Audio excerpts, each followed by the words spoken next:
Aquí parece que estamos Estamos perfecto.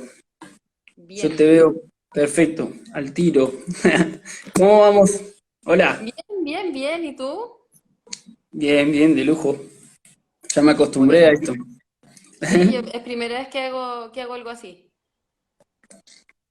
Bueno, bienvenido sea. Hay que ir agarrando herramientas. Gracias por la invitación. Y aquí está el mate. No, por favor, un lujo que estés acá con nosotros. Gracias a vos. Yo te comento que tengo una especie de tradición acá. No ¿Ya? sé si habéis asistido a alguno de estos vivos. Ujú. Eh, pero la introducción del invitado es con un recitado. Ah, ya. Así que dice más o menos así. Dale. Los chilenos son todo un caso. Dicen que a los gauchos le llaman guaso. Y corríjame si me confundo, a las estancias le llaman fundo. No lo explica la ciencia, lo que hacen unas montañas de diferencia. Y ya me dio la curiosidad con esto de los nombres. Me pregunto cómo llamarán entre tanto hombre a la mujer que lidera su manada, adelante del rodeo levantando la mirada. Atravesando campos va dejando la abonada.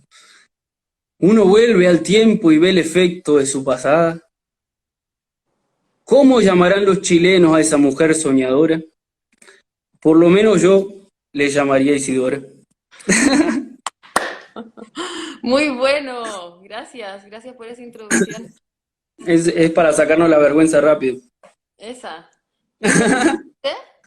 ¿Eh? ¿Eso tú lo Sí, sí, hiciste? lo escribo un rato antes, así medio en chiste. Maravilloso. Bueno, y sí, ahora sí, ya entramos en calor. Dale, ¿hay Eh, una música aquí cerca? ¿Se escucha o cierro la puerta? yo no escucho nada, estoy Dale, perfecto de... estamos bien entonces. Bueno, ¿querés hacer una breve introducción propia por si me olvidé de algo? Sí, puede ser una breve introducción. Bueno, ya contaste mi nombre y contaste que me llamo Isidora, ¿no? Y contaste que lidero el hub del Savory Institute que sirve a Chile. Eso es cierto. Sí. Eh, bueno, yo estudié en realidad veterinaria que no me gustó nada de nada. Y lo terminé como porque por una cosa propia, como por terminar lo que había partido y dije en algún momento me va a servir, pero sentía como las cosas que nos enseñaban no tenían mucho sentido. Al final nos enseñaban en veterinaria a producir alimentos de como cualquier forma, arrastrando la consecuencia que fuera sin mirarla y como tapándola con un hoyo, hablando de todo, de la contaminación, del bienestar animal, malestar animal, de cómo producimos alimentos malos para la salud, para el medio ambiente, condiciones de trabajo, no sé, un sinfín de cosas que todos sabemos.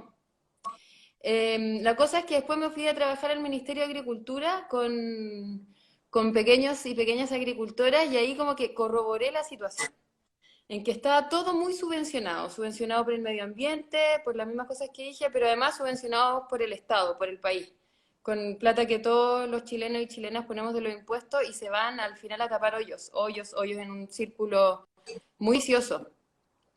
Y estaba ahí investigando cómo resolver una pega que me habían dado, un trabajo que era más o menos complicado con las cabras en Coquimbo y desertificación, pobreza, etcétera.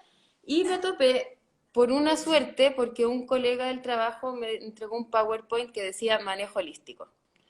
Y leí la primera lámina cuando hablaba del contexto y dije como, esto es lo que falta. Basta de seguir armando proyectos desde la oficina con nuestros intereses, nuestros valores, nuestra mirada bien sesgada, no mala, pero sesgada, y tratar de imponérselo a gente, como esta palabra de vamos a intervenir esta comunidad, vamos a intervenir esta familia. Y seguí con la ¿Cuán- próxima lámina y decía que ¿Y el ganado bien... cuánto hace de ¿Ah? eso? ¿Cuánto Esto hace de eso? fue ¿De qué año estamos hablando?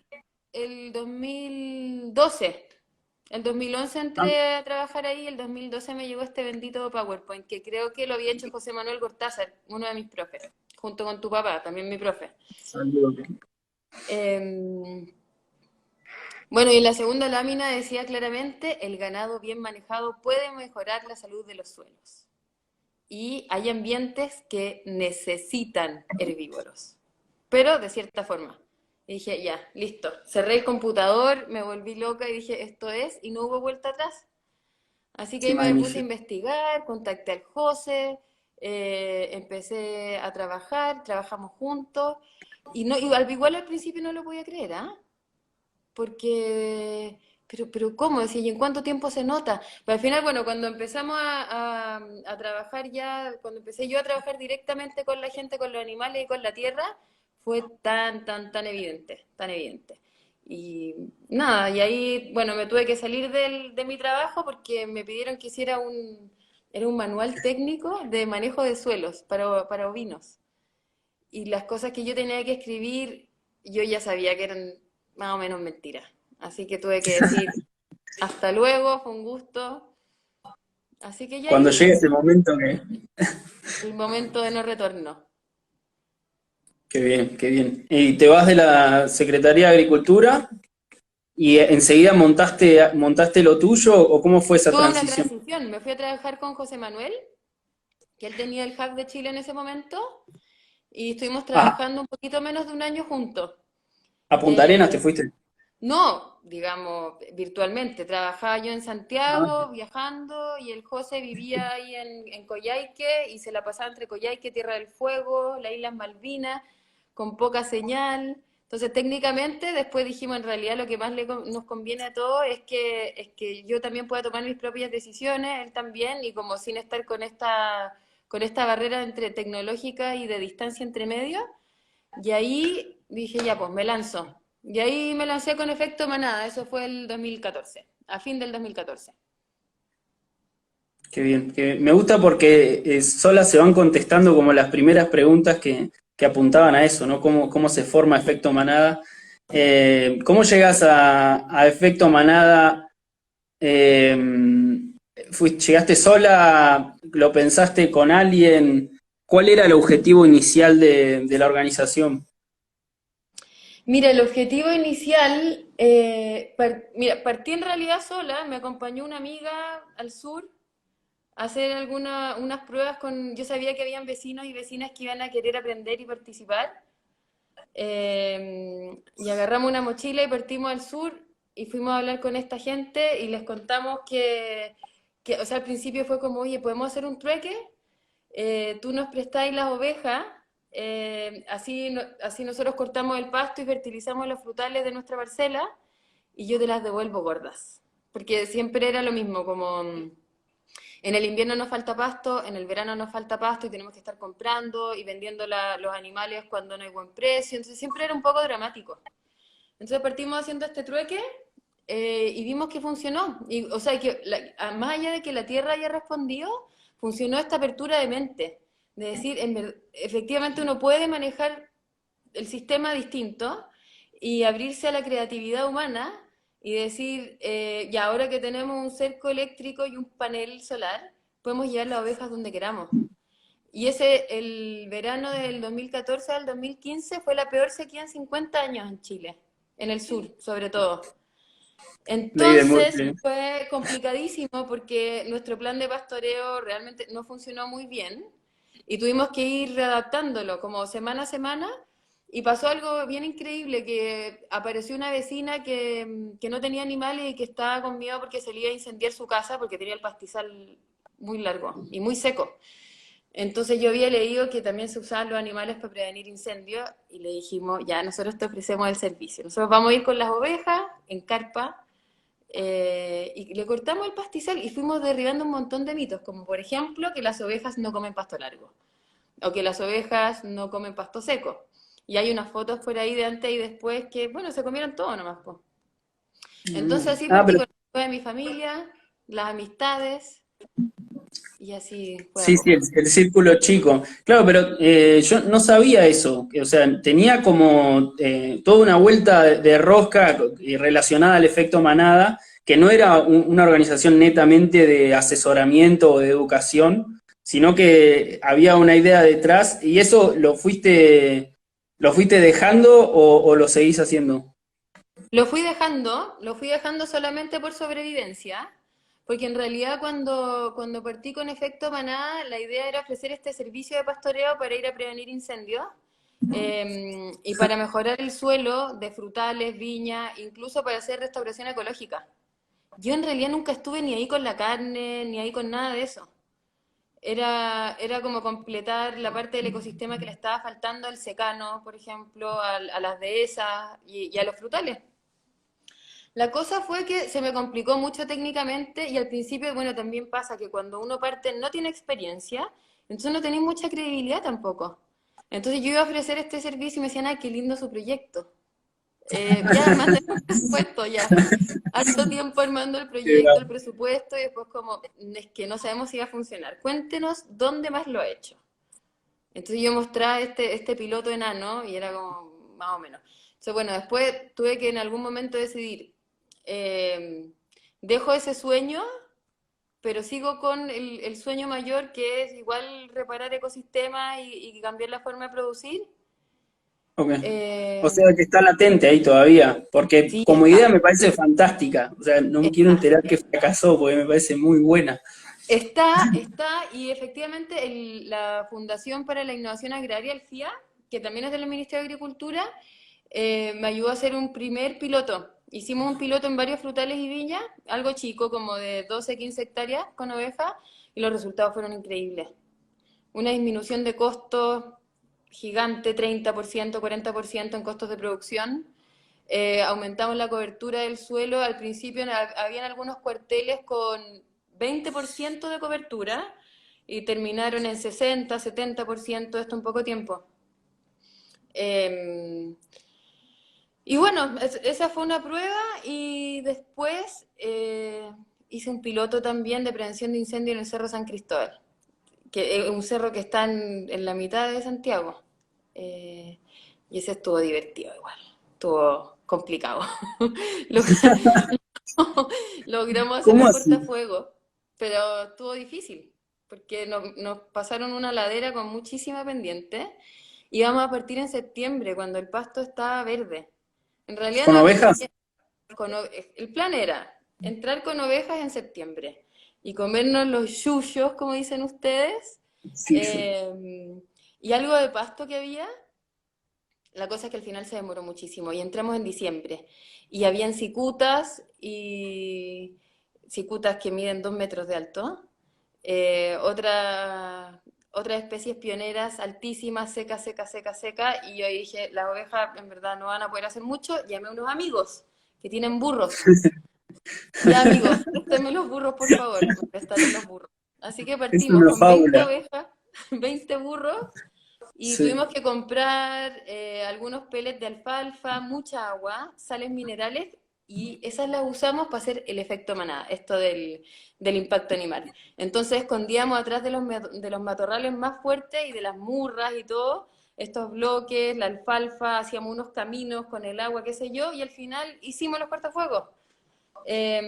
Pero estuvo súper estresante, po. Una ladera así, pasto seco, entraron personas en la noche, se nos escaparon los animales. Una noche entraron unos personajes con perros galgos a cazar conejos y se metieron adentro del cerco. Oh, fue Qué increíble. bravo. No, me parece jugadísimo, como, pero ¿salió bien la experiencia? Ahora ¿Quedaron miro para atrás y no conformes me ahí en el... arrepiento, ¿eh? No me arrepiento, pero cuando estaba ahí igual me quería morir. Porque en verdad se muchas veces locales, entonces tuvimos que estar harto rato ahí adentro del cerro, ir yendo a buscar las ovejas. Y bueno, ¿sabéis lo que faltó ahí? Hacer el contexto, po. Ese fue el gran aprendizaje. Vamos a hablar un poco de eso en la charla. Ya. Pero me gusta que sigamos con la cronología. Ujú. Eh, Mientras hablabas pensaba que por ahí no estuviste tan lejos de ir a cortarle el pasto a las quintas con las ovejas y eso, que no es un mal emprendimiento tampoco. No, para nada. Eh, Vos llegás con esto totalmente innovador para la mayoría, me imagino, de la gente, nunca lo habían escuchado, tanto el manejo holístico como la técnica del efecto manada. ¿Cómo fue en ese momento, además, siendo mujer en un ambiente que donde hay mayoría de hombres por doquier. ¿Cómo rompiste esa barrera? No se rompió. No, sí, sí, de a poco sí. Eh, bueno, no sé, como, ¿sabéis lo que ha ido pasando en realidad? Que con la gente que trabajo ha ido cambiando. Al principio, como te contaba,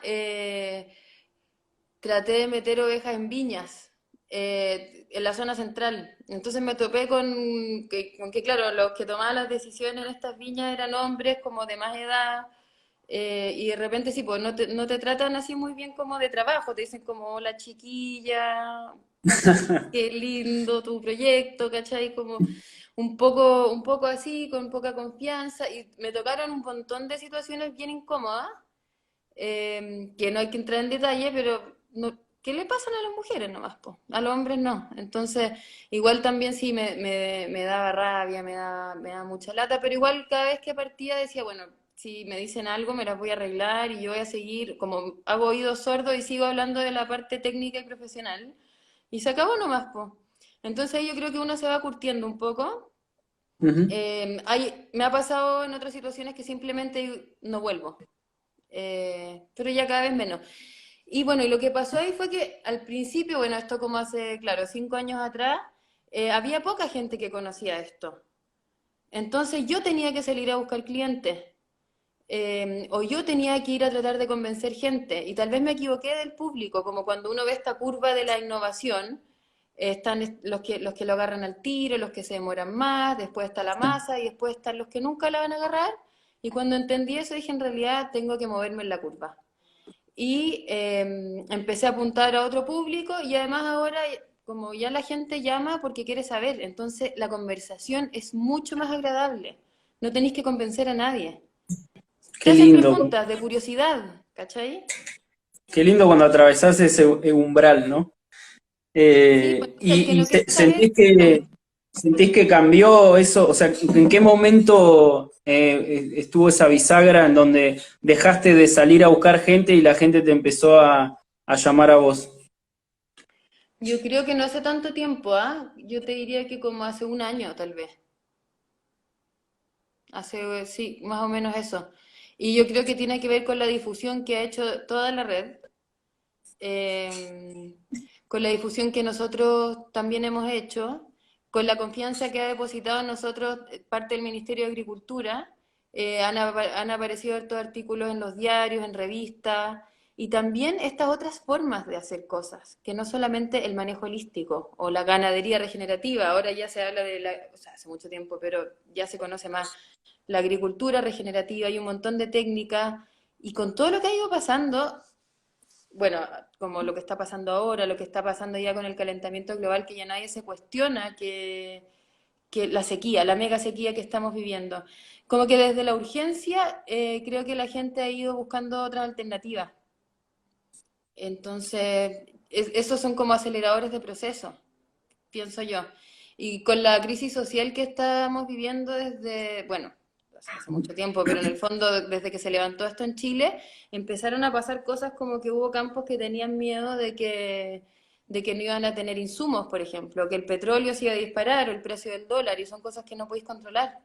Entonces también empiezan a buscar otras alternativas de cómo bajar los costos y las dependencias. Y ahí entra perfectamente esto. Claro, a nosotros nos pasa algo similar, pero con quizá un modelo productivo re distinto, pero al fin y al cabo, cuando todos buscan seguridad, se dan vuelta y dicen, bueno, ¿cómo puedo fortalecer los procesos naturales? Ujú. Eh, y el hecho de, nombraste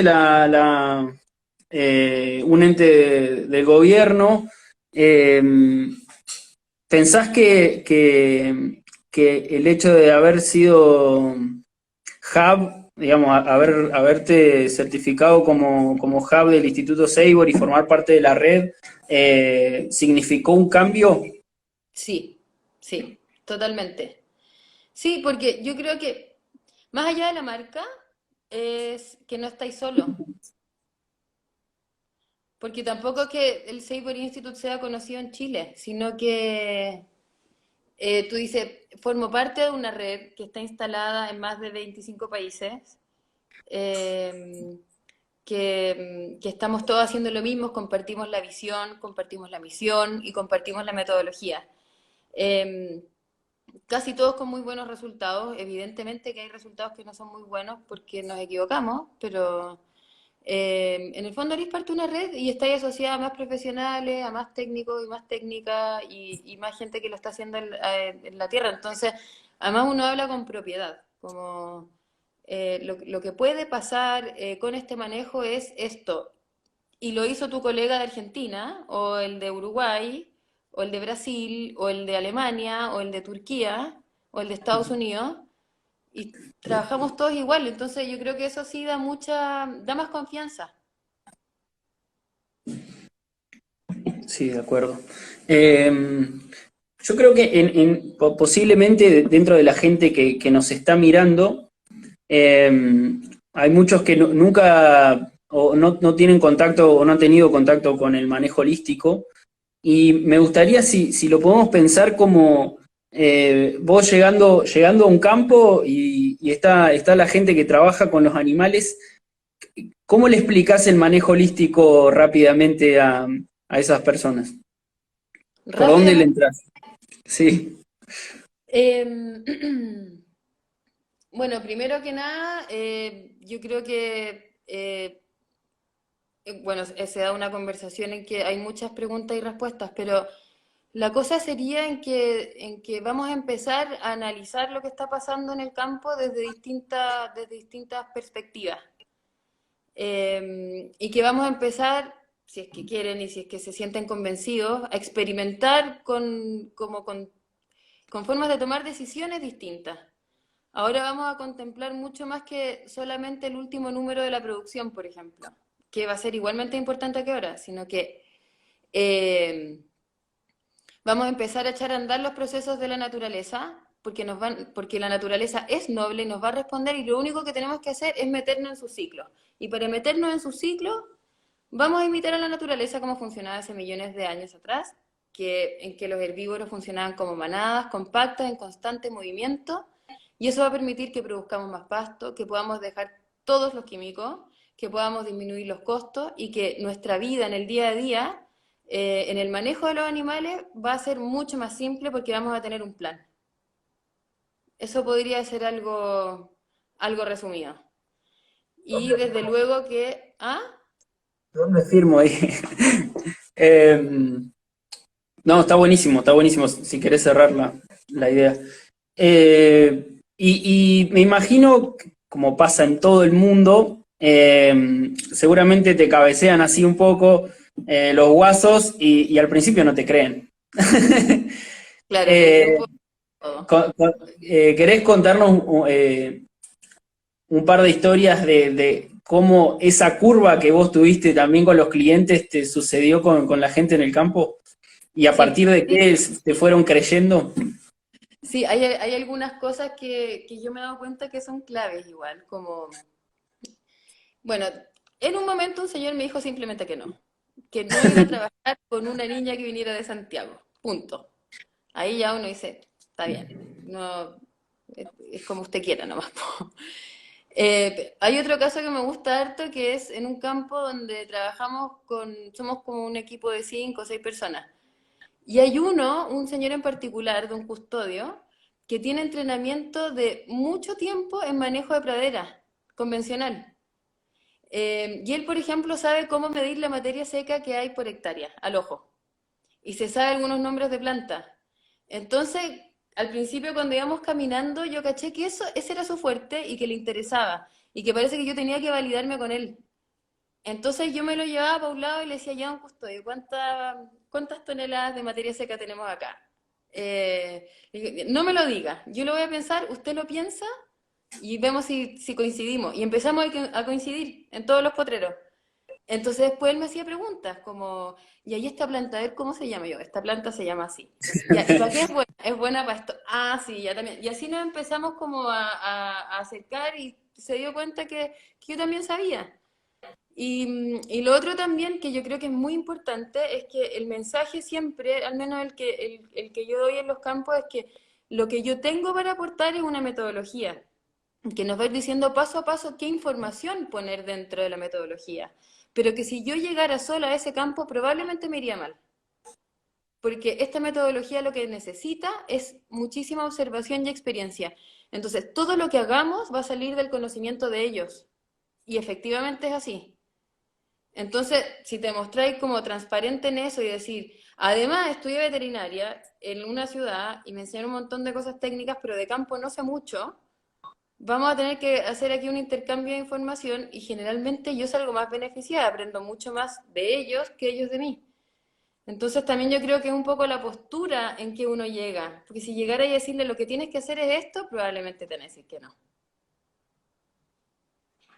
Ya lo creo. Y tenés medido cuánto es ese tiempo que le lleva a la gente creerte o involucrarse o apropiarse de los planes y de la planificación? Ya depende de la profundidad y del tema, ¿ah? Pero mira, generalmente cuando hacemos una asesoría se hace una visita de diagnóstico. Para llegar a la visita de diagnóstico, antes hablamos por teléfono un montón de veces y tal vez tuvimos una reunión y nos intercambiamos mail. Entonces, como que se comparte información y de repente te llaman y dicen, oye, no entiendo esta parte, cómo funciona. Entonces ya vamos con algunas dudas aclaradas. Y en el campo vamos conversando y generalmente en ese día quedan contentos. Como que dicen, ¿sabéis qué? Sí. Hay mil cosas que todavía no entiendo, no puedo creer que vayamos a tener, o sea, que vamos a poder dejar de usar fertilizantes, pero, pero sí hagámoslo. Pero a tu pregunta de tiempo, no sé, la verdad no lo he pensado mucho, pero lo que yo sí sé es que en ese día, en esa primera visita de campo, Sí. quedan felices, como que quedan con esperanza. Entonces ahí se atreven a hacer experimentos. Bueno, bueno, bien. Está bueno arrancar ya con esperanza. Sí. Eh, y nosotros, por ejemplo, depende del ambiente acá. Ujú. eh, Nosotros sabemos que un campo puede o sea, mejorar su rentabilidad con manejo holístico a partir de aumentar la carga, ¿no? O sea, en muchos lugares, por el manejo que se hace acá, aumentar la carga es lo que les mejora la rentabilidad, que es producto también de aumentar la cantidad de pasto. En Chile particularmente, también, o sea, ¿es muy por ambiente o cuál es el factor que les mejora la rentabilidad cuando empiezan a hacer manejo holístico? Ya, me voy a ir a los extremos.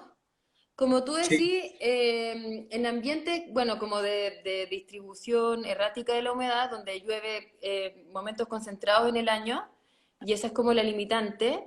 eh, por ejemplo, Coquimbo, el secano costero, el secano de la cordillera también, hasta la sexta, séptima región, y lugares también donde se hace ganadería más extensiva, el factor es la carga animal, como es la producción.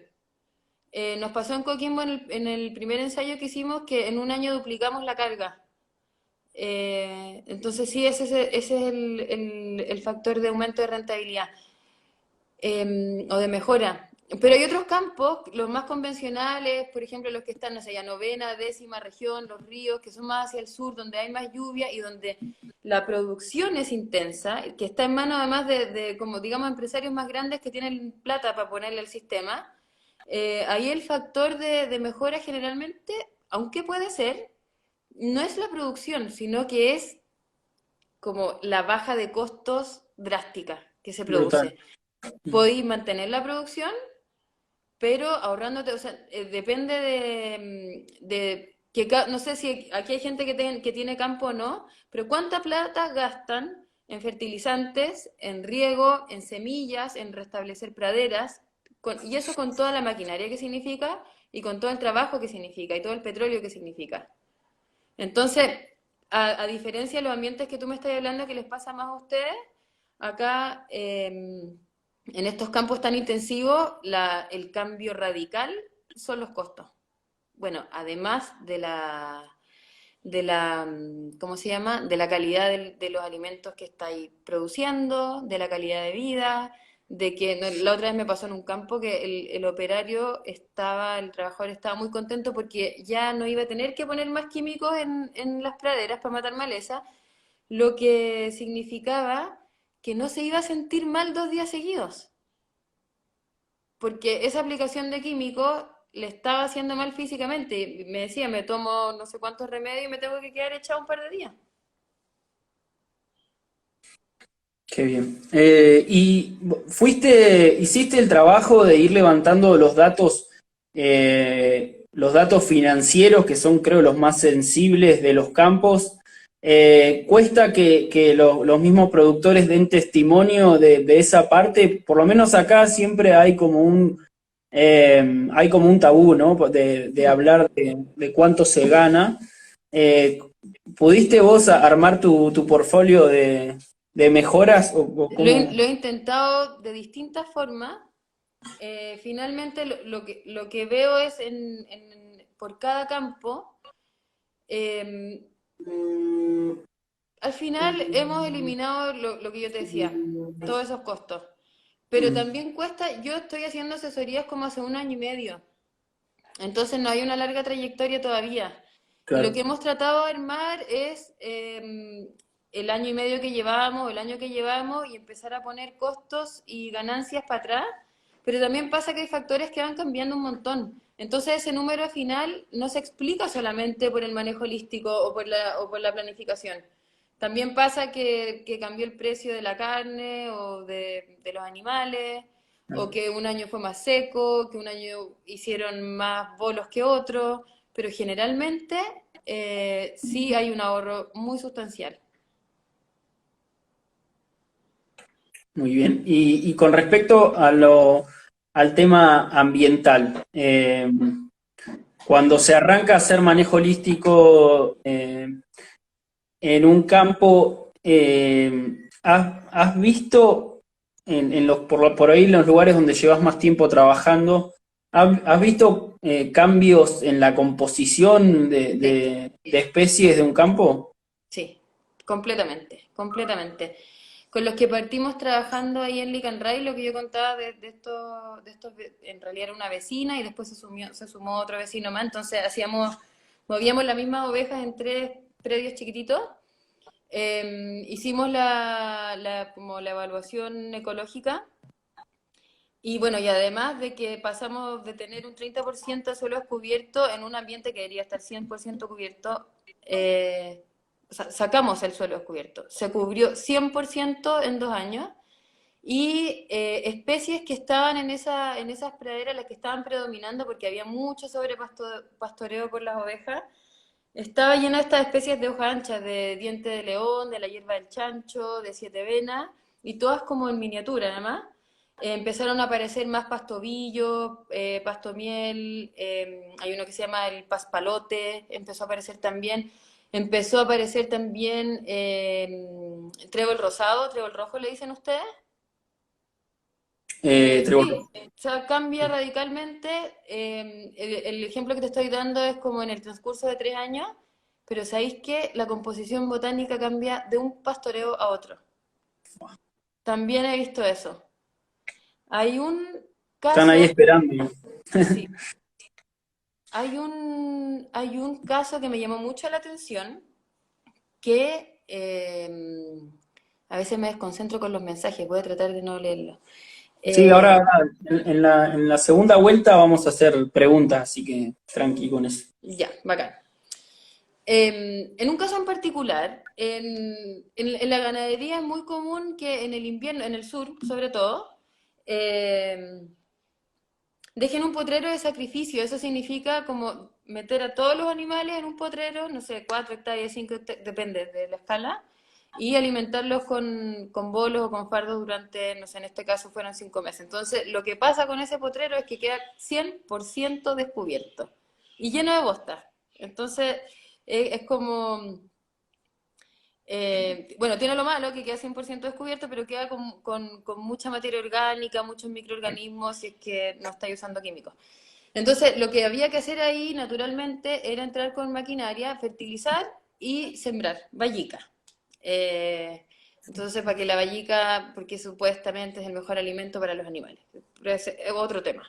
Entonces, hicimos un análisis y dijimos, ya, ¿cuánto peso tienen estas 5 hectáreas dentro del campo? ¿Qué pasa si es que hacemos un experimento y nos va pésimo? No sale nada aquí. Y lo empezamos a pensar, costo-beneficio, y no sé, es que ya, hagamos el experimento. Entonces, el experimento que vamos a hacer es a este potrero le vamos a dar más periodo de recuperación y vamos a entrar menos tiempo cuando nos toque entrar a pastorear. Y pasó algo bien increíble en realidad, pues entonces lo dejamos recuperar y fuimos a ver el potrero y al principio había solamente romasa, vinagrillo y duraznillo. Son puras especies de hoja ancha que son consideradas malezas. Sí. Ya, vino el segundo pastoreo, entramos en altísima densidad, muy poco tiempo, y después empezaron a aparecer tréboles blancos, empezaron a aparecer otros tipos de plantas, se fue colonizando por gramíneas perennes, también otras anuales, y la cantidad de romasas y las que te dije al principio empezaron a decrecer, pero de una forma impresionante. Y ya después de 5 pastoreos, es un potrero que está, te diría que 90% cubierto, con una composición botánica no de la mejor, pero con alta biodiversidad. Y la Claro, vallica sí. apareció igual, porque al final las semillas, no sé, por los bancos de semillas hay algunas que pueden llegar hasta 20 años. Entonces, eso es lo que hay que entender también, como no es necesario traer más semillas, las semillas están ahí esperando una oportunidad. Alucinante. Eh, ¿Dentro de qué márgenes de inversión inicial se maneja, o sea, de los campos que te tocó trabajar hasta ahora, ¿en qué márgenes de inversión inicial anda? ¿Todos requieren algo de inversión? ¿Ha habido casos en los que arrancaste sin nada? Mm. Em, Depende. Por ejemplo, en el proyecto de los frutales no habían potreros, entonces invertimos, no sé, habría que decirlo en dólares tal vez, no sé, $1.000 en comprar, eran 2 hectáreas, era poquito, en comprar mallas, paneles y bebederos móviles, porque los animales tienen Ujú. que andar con agua en todas partes y tienen que estar protegidos siempre. Hay otros campos que simplemente se ha tenido que mejorar la red de agua de bebida animal para poder llegar a todos los potreros. Hay otros que optamos simplemente por usar los potreros que tienen agua o por ir a pastorear diario a los potreros que no tienen agua y que vuelvan a alojar donde sí hay agua. Entonces hay una flexibilidad completamente absoluta. Eh, y me ha tocado, lo que hacemos mucho es que, por ejemplo, no sé, si tenéis 10 potreros, los vamos subdividiendo con una hebra de polywire que se llama, si es que estamos usando vacas, porque son las más fáciles de manejar, pero si es que ya son ovejas, tenéis que invertir un poco más si es que no tenéis muchos potreros, o simplemente hacer un manejo más liviano, va a depender. Bien, muy bien. Pues a veces no queda del todo claro y mucha gente piensa que hay que invertir un fangote de plata No, para empezar con estas cosas. no, para nada. No, y Y es, hay casos bien increíbles de bajísima escala en que bueno, después podemos hablar de eso que es tan baja escala, tal vez no sirve para este momento, pero uno parte con lo que hay.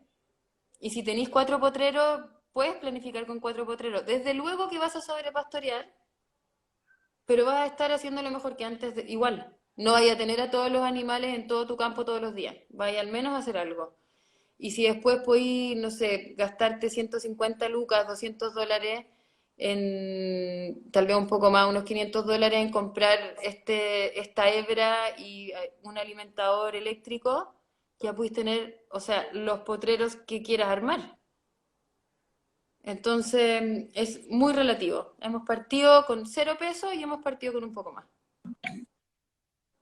muy bien. Bueno, cuando se habla de manejo holístico, lo dijiste antes y lo dejamos medio pendiente para después. Pareciera que el núcleo del manejo holístico es el contexto, Sí. ¿no? Y cuando se hace manejo holístico, cuando hay un contexto. ¿Querés contar un poco de qué se trata eso y cómo te fue haciendo contextos? Ya. Bueno, claro, no hay manejo holístico si no hay contexto. Entonces eso hay que dejarlo muy claro. El manejo holístico no es una técnica de pastoreo. Y el manejo holístico no es manejo holístico de pastoreo. O sea, el pastoreo es como cuando uno le pone la guinda a la torta, es como lo último que hace. El contexto lo que hace es situarte en el lugar donde estás de partida, y situar tu mente y como tu espíritu y el esfuerzo que vaya a poner y por qué te va a levantar todos los días, hacia dónde quieres llegar.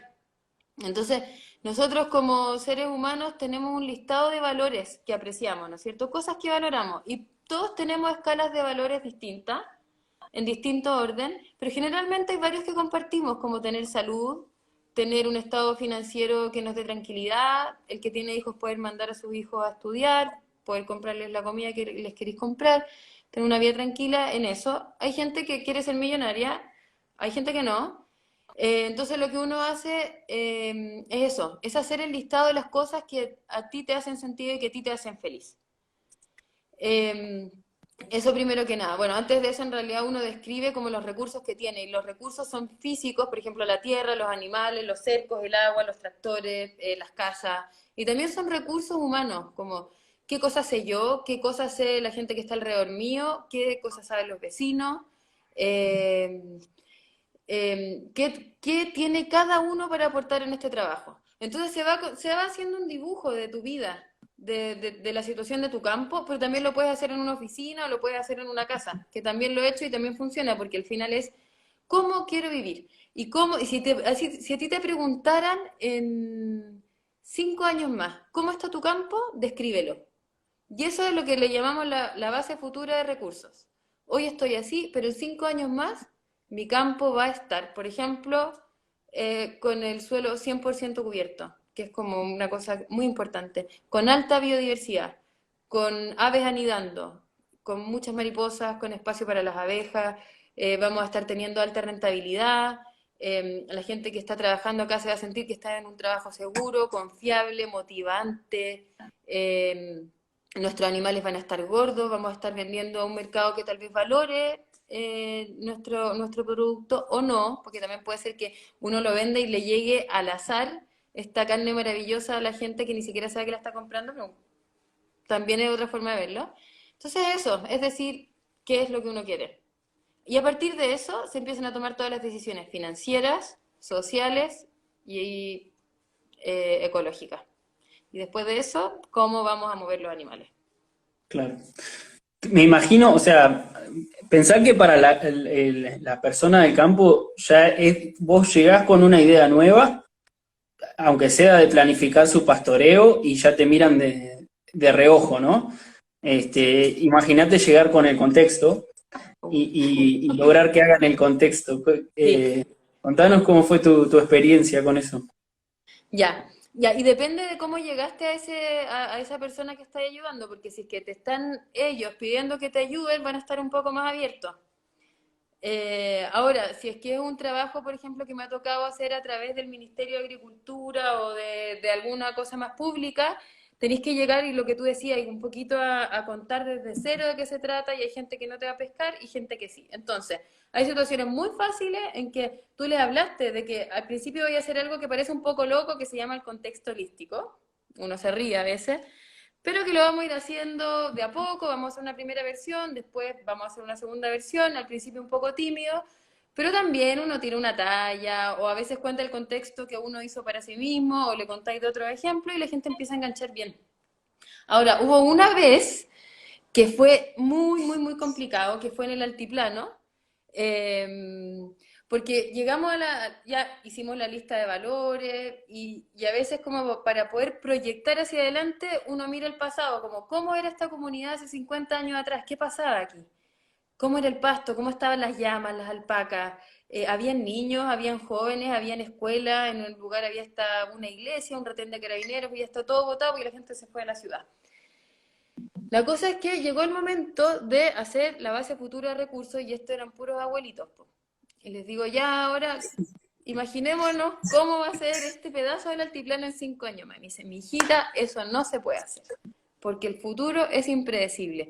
Bueno, y hay un amigo que yo le conté lo que me había pasado y me dice, es que Isi, lo que pasa es que en estas culturas, cuando ven el futuro, apuntan hacia atrás, porque no ven el futuro y hablan del futuro que en el fondo le explican qué va a ser el resultado de los pasos que vinieron dando sus ancestros si es que siguiéramos haciéndolo como lo estamos haciendo.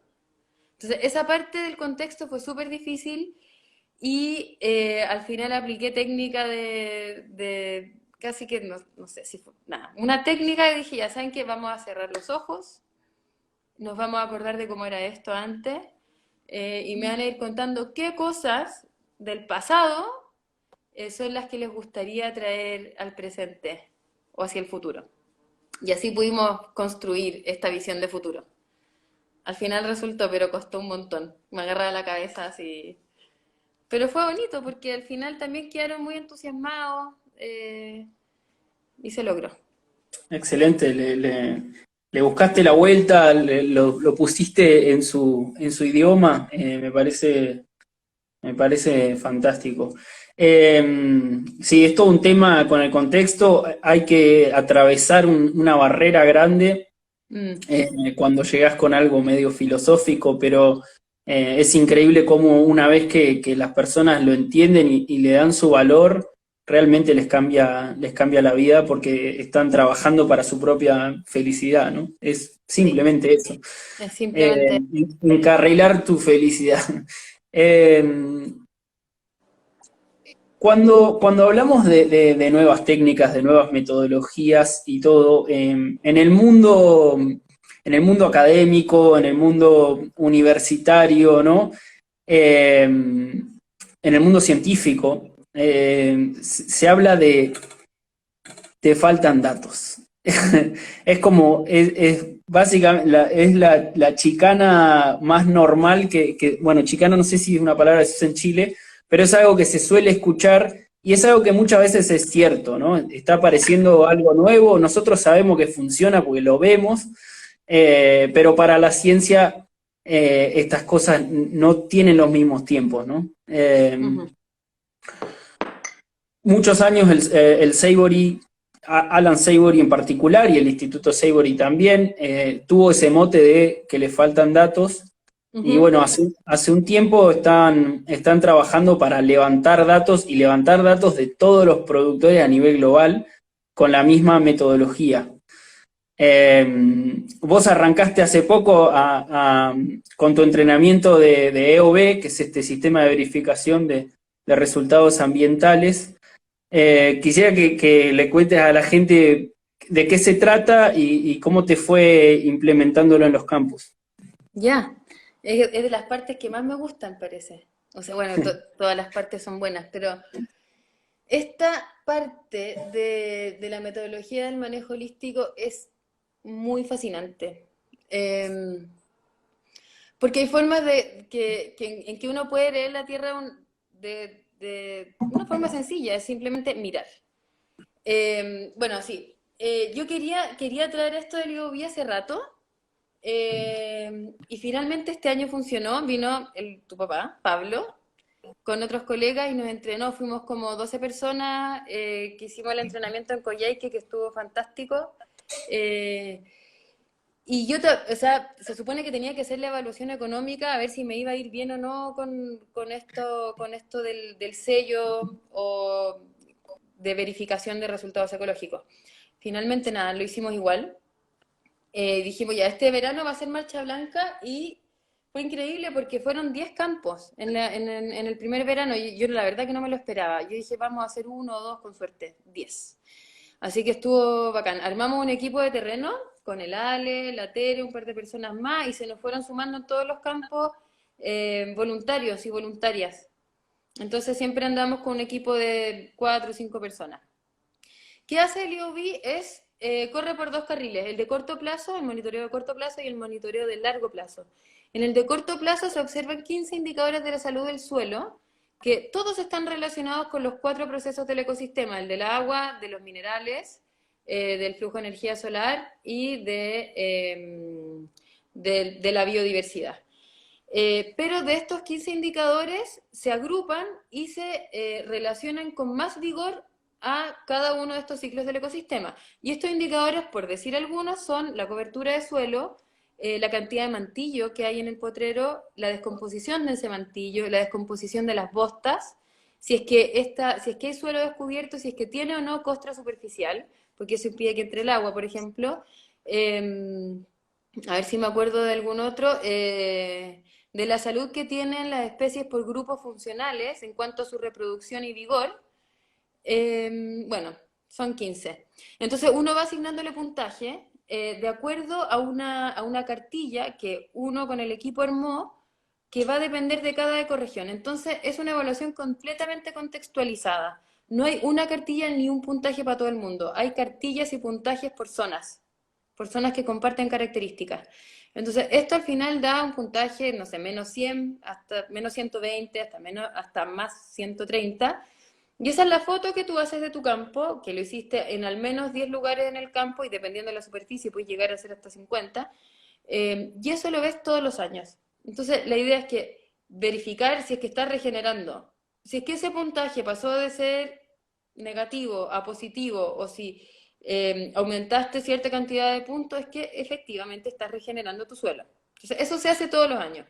Bueno, entonces, eso era ya el corto plazo y de corto plazo, sí. Y está el Sí. monitoreo de largo plazo, que tiene indicadores brillantes para la ciencia. Este se hace sí cada 5 años, pero aquí se incluyen pruebas de suelo donde medimos el carbono o la materia orgánica, depende de lo que uno puede medir, pero en el fondo es para que cada 5 años tú veas cuánta materia orgánica o carbono tiene tu suelo, estableciendo así la tendencia.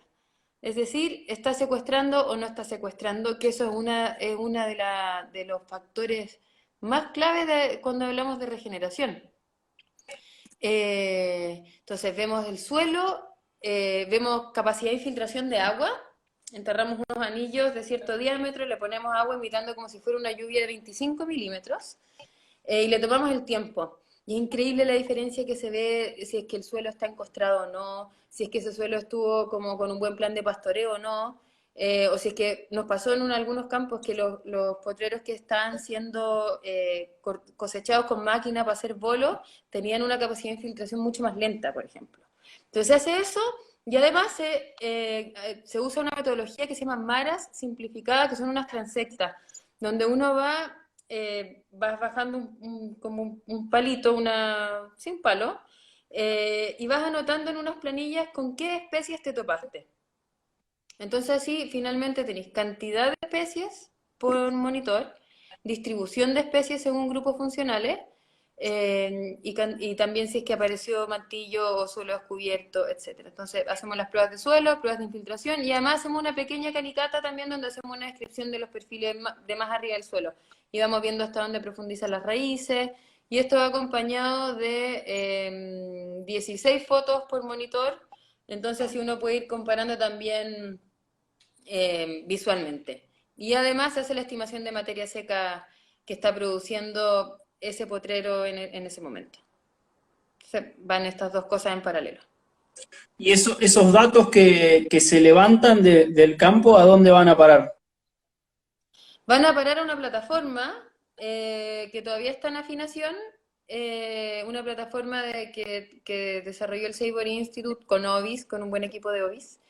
Y lo bueno que tiene esta plataforma es que se están subiendo montones de campos y todos los campos que vayan a ser monitoreados, verificados bajo esta metodología, van a estar en esta nube de datos donde vamos a poder agrupar una cantidad de data increíble para poder tener de verdad las tendencias de regeneración o no regeneración y asociadas a qué manejos y a qué ambientes y qué tipo de producción estáis haciendo. Entonces, ese es el valor, como la contundencia y la cantidad de repeticiones y la cantidad de muestras que tiene, como al final, otra de las cosas interesantes es que se hizo desde dos lados, desde el lado de los productores, para que esto informe sus manejos, y desde el lado de los consumidores, para saber si es que, para al final elegir qué comprar, pues. Y también con un equipo importante de científicos, por lo tanto se hizo como la metodología básica para que sea de verdad asible en términos de tiempo y costos, y para que se puedan publicar papers, por ejemplo. Entonces, lo suficientemente contundente para tener al fin montón de datos científicamente adecuados. Está bueno. ¿Y en qué sentido crees que esto puede resultar beneficioso para un productor que se verifica EOB? Mira, la verdad yo todavía aquí hablo de que el beneficio es de saber si en verdad estáis regenerando o no y si estáis haciendo bien tus manejos, porque te informa muy bien de si estáis, tal vez estás usando periodos de recuperación muy largos, muy cortos, qué pasa con la densidad, un montón de cuestiones. Pero lo que está en desarrollo, yo creo que todavía no mucho en Chile, pero sí tiene que pasar, y que sí está ya más desarrollado en Estados Unidos o en Australia, es que finalmente todos los productores y productoras, los campos que están regenerando, se van a una vitrina. Entonces los consumidores, grandes, pequeños, medianos, entran a esta vitrina y dicen, quiero este producto porque este producto está regenerando la tierra. Y ese producto puede ser carne, lana, puede ser turismo también. Claro. Bueno, hay un buen ejemplo con el tema carnes, que es lo que está haciendo Carnes Manada, ¿no, Cristóbal? Claro, ellos todavía están con el Standard Grass, pero que era como el precesor. Así que prontamente van a estar con el IUV. También el Reinal va a obtener su certificación pronto. Y otro campo, Fundo Punta Callao, lo que vamos a hacer es también, en el fondo, usar esta verificación de resultados ecológicos para promover el turismo. Porque ellos no venden carne, ellos hacen crianza, entonces venden ternero. Bueno, lo Claro. otro bueno que pasó es que otra persona con la que trabajo va a comprarle las crías a los de Punta Callao para poder tener la cadena completa de campo regenerado a campo regenerado y poder finalmente vender un producto que viene 100% de campos regenerados. Bien ahí. Bueno, eso es en definitiva de lo que se trata todo esto, ¿no? De producir alimentos que ayuden a la tierra y no que vayan en su detrimento. Claro, Así que tenemos que buscar la manera de acelerar el proceso para que los consumidores que hoy ya están detectando que pueden hacer un cambio a la hora de comprar un kilo de carne, tengan la posibilidad rápido de hacerlo, ¿no? ujú. Eh, Justamente, mirá, nosotros hicimos una encuesta ahí en Instagram para ver qué te quería preguntar la gente. La verdad es que la mayoría de las preguntas estaban incluidas como en la idea original y creo que ya te las hice de alguna manera u otra, pero alguien preguntó si la carne a pasto se puede diferenciar con un sello, que bueno, un poco en línea con lo que venimos hablando. Sí, hay un sello que dice grass fed. Son otros sellos, sí. Este sello de esta verificación, este sello de regeneración es complementario. Bien, o sea que si alguien, claro, si alguien quiere ser orgánico o quiere ser grass-fed, puede complementarse perfectamente. Perfectamente. Sí. Bueno, bien, Igual pasa que generalmente, si es que estáis haciendo IUV, es porque estás haciendo ganadería regenerativa y eso generalmente es que están engordados a pasto, pero no exclusivo. cierto, Y tampoco es un sello orgánico, porque no habla de insumos, habla de exacto. resultados. Está buenísimo que hagas esa aclaración porque se presta para la confusión. Bueno, tengo una Y, más, sí, dale. No, que tengo una, también decir que pasa lo mismo, es como, es la misma cadena, que cuando regeneras generalmente estás haciendo ganadería regenerativa, y no estás usando químicos, lo que no significa que en algún momento no usaste, pero claro, claro. no es sello orgánico. Sí, no es un sello de qué es lo que se está haciendo puntualmente, sino del verificar el proceso y la salud ambiental del lugar. Claro. Eh, bueno, tengo una más de Instagram y vamos con las preguntas que se hicieron en la primer hora del vivo. que las tengo que buscar todavía. Ahí voy a pedir a los chicos de Escuela de Regeneración que me ayuden. Vamos con esta. Yo voy a estar, si me ves que estoy como en cualquiera es porque estoy buscando preguntas, ¿eh? Pero Dale. ¿qué tipo de análisis de suelo hacen para arrancar? ¿De análisis de suelo para arrancar? Sí, Lo que, ¿sabéis qué? Yo en particular no hago análisis de suelo como de los convencionales tampoco. No, lo que hacemos es, no sé si la persona que hizo esa pregunta estuvo atenta a la parte de la verificación y del monitoreo ecológico, hacemos eso. Revisamos cómo están funcionando los ciclos del ecosistema. Y eso es suficiente como para poder diseñar un plan de pastoreo. bien. Bueno, Ahora, ahora que estos datos lo puedes hacer, pero sí. en algún caso sí lo hemos hecho, pero no vimos grandes diferencias, más porque no se mide todo en el suelo. Entonces, nada, sería por ahora medir materia orgánica. Bueno, vamos a hacer este sistema. Yo tengo acá las preguntas de la primera hora, te las voy soltando y mientras voy a ir seleccionando. La idea es que sea medio ping-pong, que vayamos medio rápido porque son muchas. Voy con la primera. ¿Cuándo empezaron a trabajar con el Instituto Savory? Y te agrego cómo fue el proceso de hacerse hub. Dale. Esto fue hace año y medio atrás. Bueno, en realidad desde antes, porque yo me certifiqué como educadora de manejo holístico tal vez hace más de 3 años, entonces ya formáis parte de la red. Y en algún momento, hace 2 años probablemente, me invitaron a formar parte oficial, como que Efecto Manada fuera el hub. Y ahí empezó entonces un proceso en que uno, bueno, tienes que llenar una ficha al principio, te hacen algunas entrevistas y tienes que hacer una postulación que incluye tu planificación financiera, las oportunidades que tienes, cuántas hectáreas crees que tu hub va a poder influenciar, cuántas personas, cuál es tu plan de negocio. eh, y en realidad yo creo que lo que más les interesa es tu capacidad de gestión y tu pasión. Porque como es algo que no es nada de fácil, si no está sostenido por mucha pasión, puede que no ande. Eh, pero es eso, es un proceso y ellos te van guiando y te van acompañando y estáis como un año siendo candidato a ser hub. Y durante ese año hay dos eventos importantes. Uno que es un entrenamiento intensivo, que es como para nivelar los conocimientos del manejo holístico, y otro que le llaman el bootcamp, que es también de 10 días, donde te juntas con todos los otros candidatos a hub y es como un entrenamiento de cómo emprender, algo así.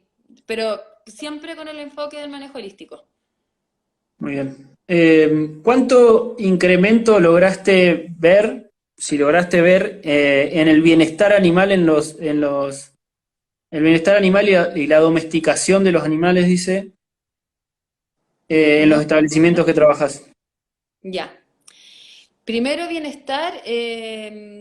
Bueno, lo que se puede observar es que los animales pasan mucho tiempo rumiando y eso quiere decir que están satisfechos.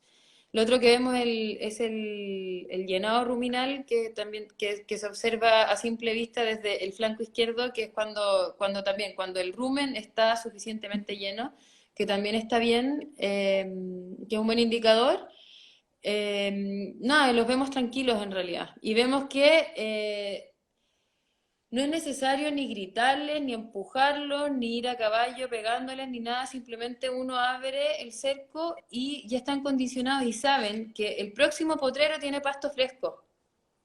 Entonces, uno abre la tranquera, como le dicen, o saca el cable y pasan como tranquilamente al otro potrero. Entonces pasa eso, que hay un factor muy importante en los animales que es tener alimento suficiente. Y como lo que pasa es que va aumentando la productividad, generalmente los animales empiezan a engordar más también. Y tienen pasto suficiente. Lo otro también es que se disminuyen a veces un montón de prácticas como los antiparasitarios, pesajes que están de más. y uno suelta un poco eso de tener el control tan encima. Entonces, evitarle a los animales 4, 6 pasadas por la pesa al año o meterse en el brete para hacer estos manejos de tal vez muchas vacunas o antiparasitarios o vitaminas, etcétera, también hace que estén mucho mejor. Bien. Con respecto al personal de los establecimientos, ¿notaste cambios? Sí, ese sí. Mira, en general le pasaba a la gente, a los operarios, a los dueños, a la dueña, etcétera, todos los días era levantarse y decir, ¿dónde pongo los animales? Y ahora lo que pasa es que, no es que a mí me haya pasado, sino que lo que ellos me dicen es como, puedo dormir tranquilo, puedo dormir tranquila porque sé que mañana van a estar acá, que la próxima semana toca estar allá, entonces puedo adelantarme a poner bien el agua, a armar bien los cercos. Me hice un plan, ya observé toda la temporada y todo lo que va a pasar, de los manejos, de las ventas, de las compras. Nos pasó en un caso que fue muy divertido, que hicimos una planificación de pastoreo pensando en el 18 de septiembre y el año nuevo cuando se metían a robar ovejas. Entonces, alrededor de esas dos fiestas poníamos la oveja atrás de la casa, entonces da tranquilidad. Y con esto de que llamamos apropiarse del plan, ¿notaste que las personas más escépticas que les toca manejar los animales o mover los rodeos, ¿notaste que en algún caso que pasaron de como de recibir a proponer? Ya, sí, bueno, hay algunos que, para ser sincera, no lo hicieron nomás, po, Mm. porque no se entendió. Tal vez yo lo expliqué mal, o tal vez había una tranca demasiado, o un preconocimiento demasiado intenso. Otros sí. Y también dentro de la planificación decimos como hay permiso para hacer cambios, pero tienen que ser compensados de alguna forma y tienen que quedar anotados. Y no importa que el plan cambie, lo que sí importa es que haya un motivo por haberlo cambiado y que eso quede registrado. Entonces, para el próximo plan vamos a incorporar ese nuevo conocimiento. Muy bien. Una clásica. ¿Qué diferencia hay entre el manejo holístico y el PRB? Eh, el manejo holístico y el PRB comparten principios como el de los periodos de recuperación, de la densidad animal. Pero a mi parecer, el manejo holístico, o sea, no a mi parecer, sino que la metodología del manejo holístico es más amplia que el pastoreo. Incluye el contexto holístico, por ejemplo. Incluye una planificación financiera holística, incluye una planificación de la tierra. Y una cosa bien clave es que el manejo holístico está como metodología que tú tienes que llenar de información, es aplicable a cualquier ambiente, hasta el más seco. Y pasa a veces en el PRB que está más pensado para ambientes de distribución y te dice a veces como qué es lo que tú tienes que hacer, cuántos potreros tener, de qué forma, etcétera. Aunque he escuchado últimamente personas que ya no le dicen pastoreo racional Guasán, le dicen pastoreo racional Dutra, por ejemplo. ¡Ja! PRD.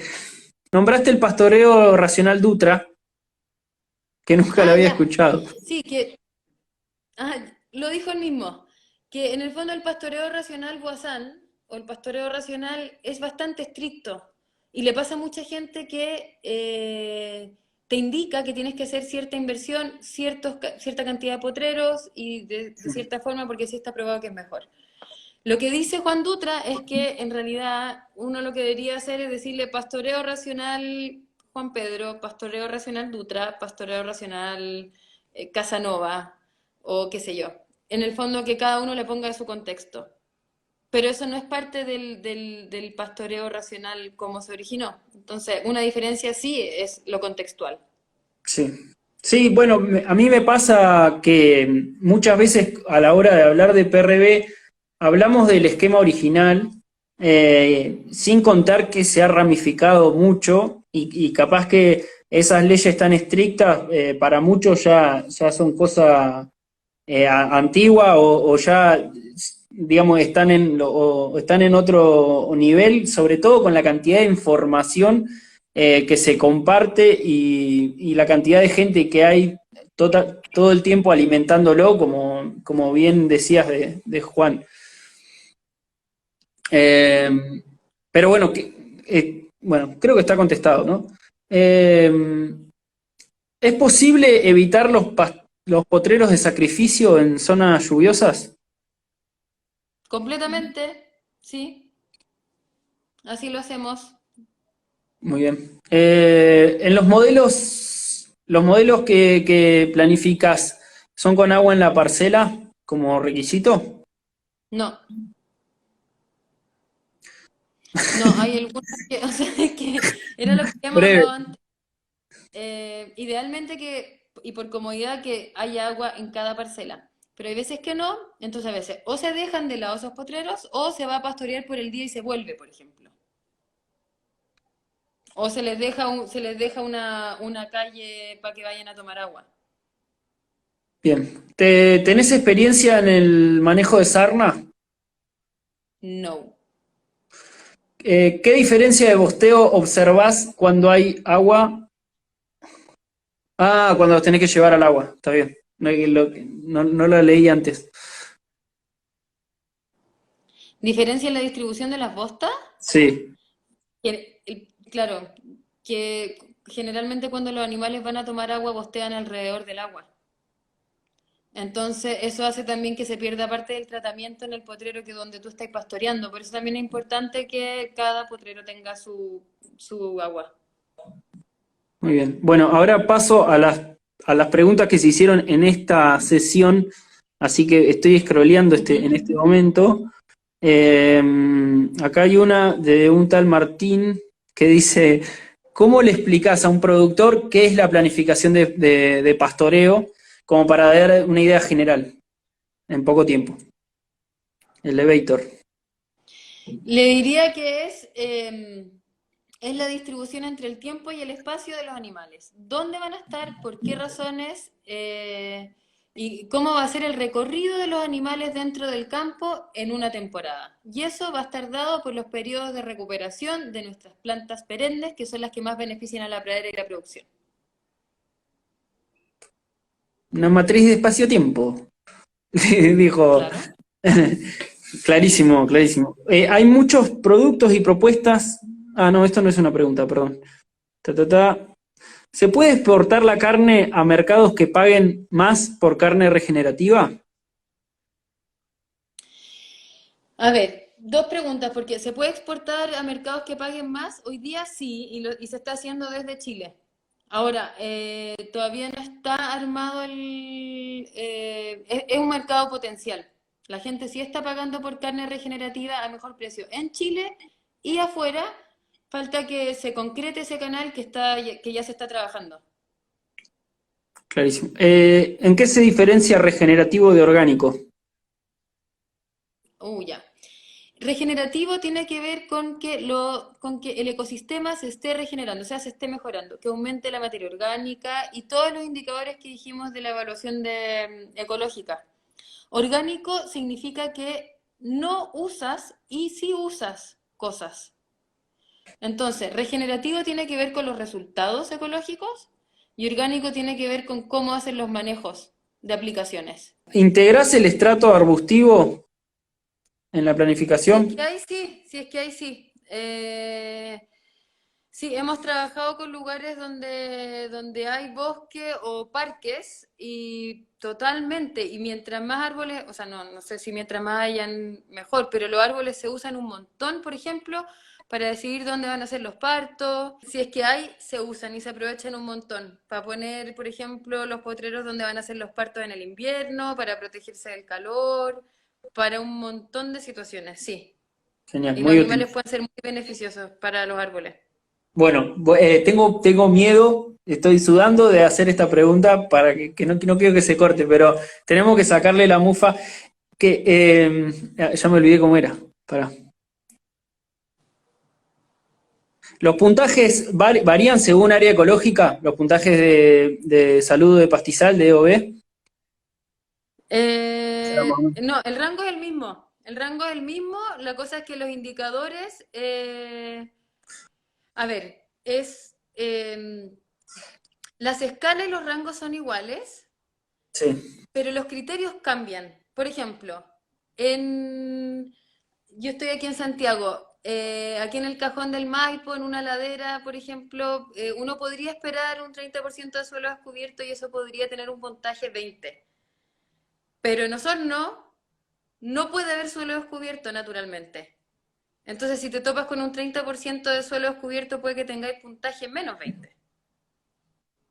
Entonces, por eso es Es contextualizado. relativo, sí, relativo al ambiente. O sea, tiene puntajes que son absolutos, como Claro. no puede haber erosión en ningún lado, Ujú. pero tiene puntajes que son relativos, Sí, como el suelo descubierto. haciendo. Terminamos con la pregunta de la gente, y este es un cierre que hacemos siempre acá en las rondas de mate. Como sabés, este proyecto nuevo se llama Escuela de Regeneración y valoramos mucho, y todo esto se trata del Ujú. aprendizaje colectivo, del aprendizaje de la naturaleza, y del concepto de nunca dejar de aprender. Y Ujú. nunca pensar que la tenés atada, ¿no? Al contrario. Viene de Saibory, claramente. En este caso, la pregunta sería, ¿qué es lo que más valorás? ¿Cuál es el aprendizaje que más valorás en todos estos años de ganadería regenerativa? La capacidad que tiene la tierra de regenerarse. Eso. Es impresionante. Y no deja de sorprenderme. Muy bien. ¿Y qué te gustaría aprender en los próximos años? ¿Qué te parece así fascinante que si quiero ir por acá? Me interesa muchísimo, muchísimo la herramienta o formas de poder cambiar la forma en que pensamos. Eso me interesa mucho porque siento la urgencia de que todos, todos, todos y todas lo hagan. Entonces, ¿cómo celebrar este proceso de conversión? Eso me interesa. Bueno, y con estas palabras de Isidora, no, que te quiero agradecer muchísimo esta charla. La disfruté de punta a punta, hasta las partes que se trabaron fueron divertidas. Estuvo Eh, bacán. Gracias por compartir tus experiencias, tus conocimientos. La verdad que suma muchísimo. Es un honor haberte tenido acá un rato. Te mando un abrazo grande y bueno, vamos arriba a los monstruos, los hubs sudamericanos. Quiero que la despedida y una pequeña reflexión en tiempos de pandemia. Si puedes contarme cómo ves en esta situación, qué salida le ves a la parte productiva, a esta situación tan alarmante que estamos viviendo. Em, bueno, si bien está complicado un montón de aspectos, creo que, y no por rebuscarle tanto, ¿ah? Tenemos una tremenda oportunidad de cambiar nuestros hábitos de consumo. Es decir, comprar local, comprar a los pequeños y a las pequeñas productoras y cambiar esa luca, ese dólar que ponemos en las grandes tiendas, a cambiarlos a familias, que, que son muchas, que viven de esto. Lo que pasó al principio de la pandemia con el problema que hubo con la exportación de carnes, por ejemplo, a China, y dije, wow, como puede ser una gran oportunidad. Si bien va a dejarla embarrada un tiempo, ¿por qué crestas exportamos carne e importamos carne? Si producimos una carne espectacular acá. ¿Nos cuesta mucha plata producirla de forma convencional? Sí. ¿Hay otra forma más barata? Sí. Todavía es más cara porque somos pocos. Bueno, yo no produzco carne, son pocos los que venden carne, por una cuestión de escala. Entonces, si muchos campos se transforman, ya el precio al final en tu plato va a ser pagable, va a estar bien. Y si todos lo entendemos así, mejor. Y veo a los amigos que tienen pequeños almacenes o que venden sus verduras a domicilio, lo bien que les está yendo y me emociona. Entonces, eso creo que son pequeños ejemplos de los grandes cambios que pueden estar pasando con COVID. Excelente.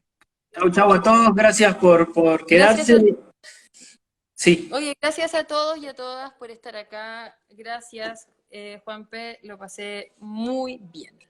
Me encantó. bueno, me alegro mucho. Efecto-manada ahí en Instagram para seguir las aventuras de Isidora en Chile.